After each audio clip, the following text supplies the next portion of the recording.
আর আমরা এসেছি পাথরহাট হরি কালাচাঁদ ঠাকুর মন্দির। আমরা এখন দেখাবো কৃষ্ণ কালাচাঁদ ঠাকুরের কৃষ্ণ মন্দির। এ হলো কৃষ্ণ মন্দির, দেখতে পাচ্ছেন কত সুন্দর বিগ্রহ।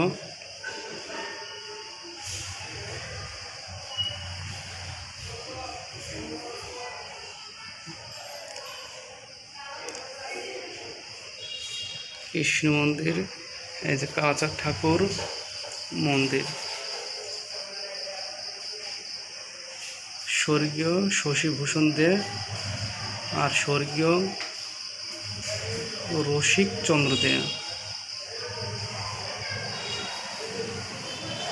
মন্দিরটা অনেক সুন্দর, পরিপাটি, টাইলস করা।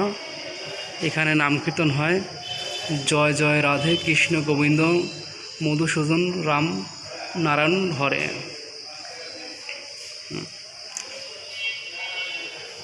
মন্দির অনেক সুন্দর গোছানো। এটা হলো দুর্গা মন্দির। দুর্গা মন্দির অনেক সুন্দর, এখন বিসর্জন দেয় নাই, পূজার আগে বিসর্জন দেওয়া হবে। অনেক সুন্দর, পরিপাটি।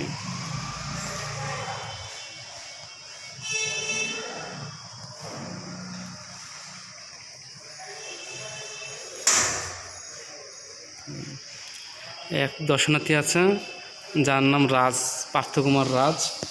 সে এসছে মন্দির দর্শনে। এই মন্দিরটার 3 তলা, উপরেও 2টা তলা আছে।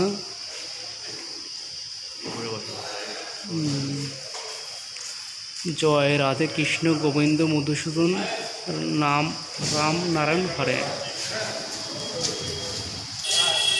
এটা একটা গেট, এটা অত বন্ধ থাকে, কোনো অনুষ্ঠান হলে গেটটা খুলে দেওয়া হয়। জমিদাতা, মন্দিরের জমিদাতা দেখেন একটু।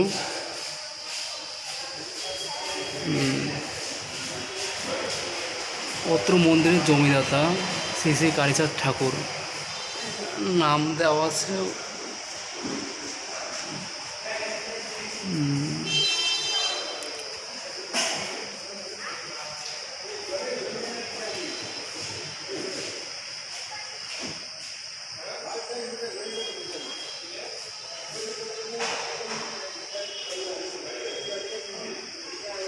স্থাপিত 2016 পঙ্কজ নাথ।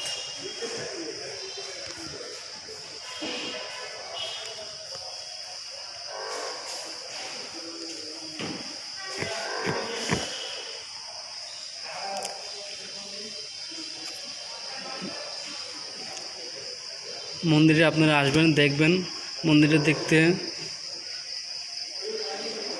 পরিপাটি, সুন্দর। আর এটা হলো শ্রী শ্রী লোকনাথ মন্দির। লোকনাথ মন্দির দেখেন সিঁড়ি, আমরা সিঁড়িতে নামছি। লোকনাথ, এতে লোকনাথ ভ্রমচারী।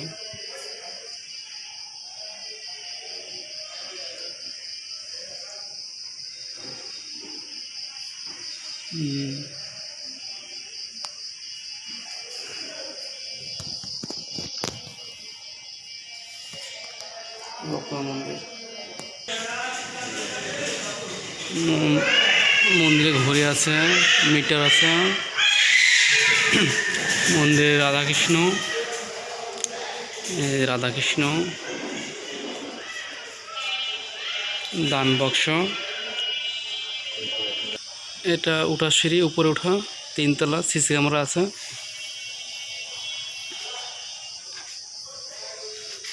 তিনতলা মন্দির অনেক সুন্দর, জায়গাটাও অনেকটা জায়গা আছে। দিনের বেলা হলে ভিডিওটা ভালো হতো। এই রাস্তা দিয়ে আসে মন্দির, কোনো অনুষ্ঠান না হলে এই রাস্তাটা খোলা থাকে। অনুষ্ঠানে পাশে সামনে একটা বড় গেট আছে, ওটা খুলে দেওয়া হয়। আচ্ছা, আপনারা আসবেন পাথরহাট মন্দির।